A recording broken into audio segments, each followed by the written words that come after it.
Et salut tout le monde, on se retrouve pour la présentation du livre de Maria Troll en version mus, donc le Sagen qui se prononce ici Procreis Wereld. Je crois que ça se dit comme ça en néerlandais, je suis pas sûre, pas une pro, hein. Mais enfin, du coup on a toujours du papier assez épais, donc ça c'est chouette. Il paraît moins épais qu'avant, mais à voir, hein, bien sûr. De toute façon, moi je prends ici le mus pour faire de l'aquarelle et tranquille. De là, le papier est épais, mais enfin, il me paraît quand même un peu souple. Mais enfin, alors on commence avec le chaboté ici, qui est très joli, hein. J'aime vraiment bien le style de Maria Troll, voir l'évolution qu'on a par rapport à ses premiers livres. Et alors les petites fleurs, elles sont trop mignonnes. Du coup, on a quelques contes que je ne connais pas. On a du Frère Grimm, on a quelques Andersen, on a pas mal de contes suédois aussi. Et je suppose que ne les connaissant pas, n'étant peut-être pas aussi populaires. Mais enfin, ici on a Cendrillon qu'on reconnaît avec la chaussure, hein, toute seule. Et j'aime beaucoup la mini-souris qu'elle a mis à côté, elle est trop choupie. Elle est vraiment très choupie. Ici, un conte que je ne connais pas. Par contre, j'ai vu cette illustration mise en couleur, elle était magnifique. Elle était vraiment magnifique, donc à voir. On en fera nous. Ici, je pense que c'est Pousselina, mais je ne suis pas certaine. J'en suis pas certaine parce que du coup, ça peut être un truc sur les fées aussi. Là, on a Rapunzel, donc réponse, hein, avec sa longue chevelure, et puis du coup, là, la petite tour. Ici, ce n'est pas Blanche-Neige. J'avais cru que c'était Blanche-Neige à cause de la pomme, mais Blanche-Neige, elle est plus loin, il me semble. Alors ici, c'est Jack et le haricot magique, hein, et on le voit là avec la loi, avec la petite oie. Je vais essayer de zoomer, j'ai l'impression. Voilà. Ok. Hop. Et voilà. Comme ça, vous voyez mieux. J'ai mis la... Voilà. J'ai mis la luminosité à fond.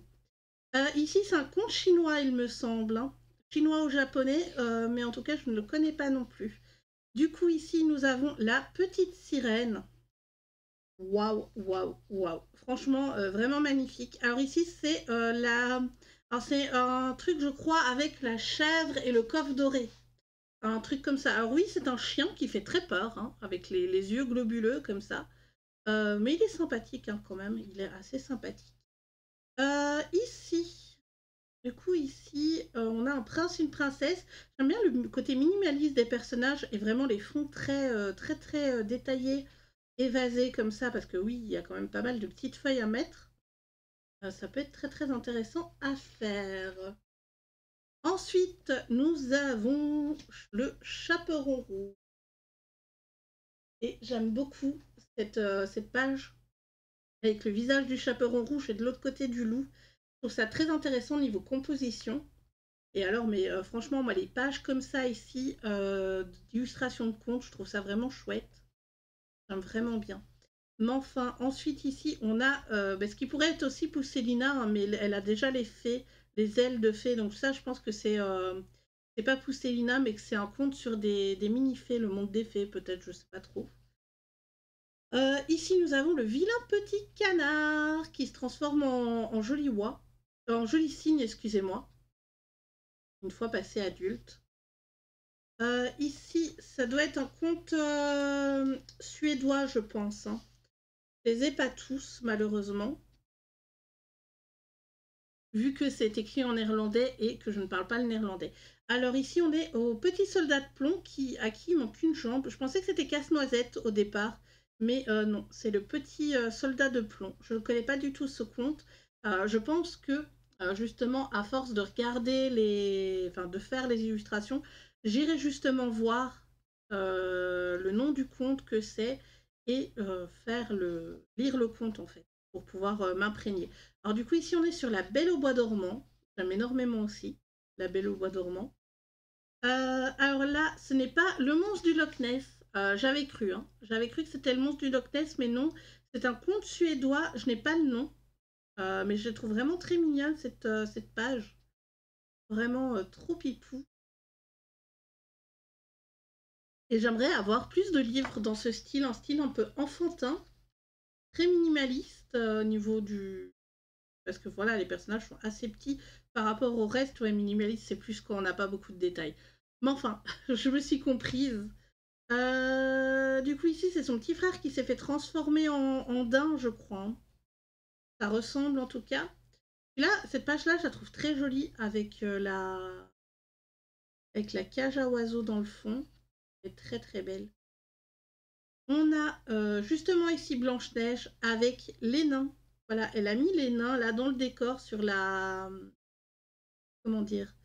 Sur l'ornement qui ferme l'illustration. Je trouve ça magnifique. Je trouve vraiment ça très joli. Ensuite, nous avons Aladdin. Nous avons Aladdin, donc le génie à gauche, qui ressemble à un gros blob, mais je sais pas, j'aime bien. Et à droite, on a Aladdin qui est dans les nuages du génie avec le palais derrière. Très très envie de la faire. Alors là, fatalement, Hansel et Gretel, c'était assez simple à trouver. Je trouve juste dommage que là, il n'y ait pas un line pour fermer l'illustration. Elle est très belle cette illustration, mais j'aurais aimé un line justement pour avoir plus facile comme ici. Avoir plus facile à m'arrêter pour la mise en couleur. Ici, donc, on est sur un conte chinois ou japonais, je ne la connais pas du tout. Mais c'est chouette, c'est tout mignon. Vous allez beaucoup m'entendre dire que c'est mignon parce que j'adore, enfin, je suis sous le charme de ce livre, hein. Là, c'est aussi une illustration, enfin, un conte inconnu parce que du coup, on a un phénix de ce côté-ci. Et de l'autre côté, on a une jolie petite vallée. Dommage qu'on n'ait pas le numéro des pages en dessous, hein. Ça aurait été plus simple pour trouver la ligne en néerlandais pour pouvoir la traduire. Peut-être qu'il y aura une version en français pour les personnes qui n'auront pas craqué pour cette version-ci, avec le nom des contes plus facilement trouvable. Donc là, on a des oiseaux avec une princesse. On en a combien? 1, 2, 3, 4, 5, 6, 7. Ce serait pas un truc avec les 7 frères ou quelque chose comme ça qui se sont fait transformer en oiseaux, justement? Je crois que c'est ça, hein, je suis pas certaine. Alors on a l'illustration là avec le soleil, les étoiles. Mais enfin, on passe à la princesse et la grenouille. Ah ouais, là on va pouvoir la faire en mode Tiana ou peut-être en mode princesse aussi, avec les cheveux qui est tout lisses, enfin on peut onduler, mais les cheveux pas très, enfin ça n'a pas l'air très crépus en fait, donc je sais pas. Je ne sais pas. Alors ici on a un arbre magique semblerait. Enfin, il a l'air magique avec un oiseau. Et une petite fille, on a plein de pommes. J'ai aucune idée de ce que ça peut être. À voir. Là, on a la Belle et la Bête. Alors quand je l'ai présenté, enfin quand je l'ai feuilleté avec les personnes en live, c'est vrai que je me suis dit, tiens, qu'est-ce que ça peut être? Et puis, bah oui, c'est la Belle et la Bête en fait. C'est la Belle et la Bête. Ici, on a Blanche-Neige et Rose Rouge avec le nain qui a transformé là le prince en ours. Ça, je m'en souviens. Ici, c'est les chanteurs de Brême, je crois. Avec l'âne, le chien, le chat et le coq qui chantent et qui vont se balader. Ensuite, ici, je crois que c'est censé représenter le lac des cygnes. Mais j'en suis pas certaine. Pas certaine. Ici, il y a alors une fille avec un dragon. Je n'ai aucune idée de ce que ça peut être, par contre. J'ai très très envie d'aller dans ce bouquin, par contre. Ici, on a une fille qui balaye dehors, enfin au niveau des oies. Et de l'autre côté, on a une petite fée avec un coffret à bijoux, je pense. Les diamants enfin, les gemmes précieuses qui sont sorties. Ensuite, là, on a, semblerait que c'est un personnage d'un côté. Là, on a une espèce de petite fille. Est-ce que ce serait la Reine des Neiges? C'est possible, avec le petit garçon là. Ce serait possible, hein. Du coup, ici, on a une jolie illustration pour... moi, je pense pour Noël, ça peut être chouette d'en faire une des deux. À voir, à voir. Mais de ce côté-là, on a un petit... comment ça s'appelle? On a un petit écureuil avec un nain. je me dis avec les ronds là pour faire un effet un petit peu lumineux comme je crois que ça s'appelle bokeh, j'en ai jamais fait, ça pourrait donner une idée à faire. Alors ici nous avons Casse-Noisette avec la fée dragée et tous les bonbons qu'il y a autour d'elle. Moi ça me donne envie, hein. Ça me donne envie, je me dis pour Noël il y a moyen qu'on s'en fasse peut-être une. À voir. Et donc là, ouais, là on a les pages toujours très collées, hein. Ça c'est quelque chose que je n'aime pas. On a tous les noms des contes en néerlandais malheureusement. Et donc oui, on voit la page 2, c'était Prince Tuvar. Zwitsprook, je crois que c'est conte suédois, il me semble. Mais voilà.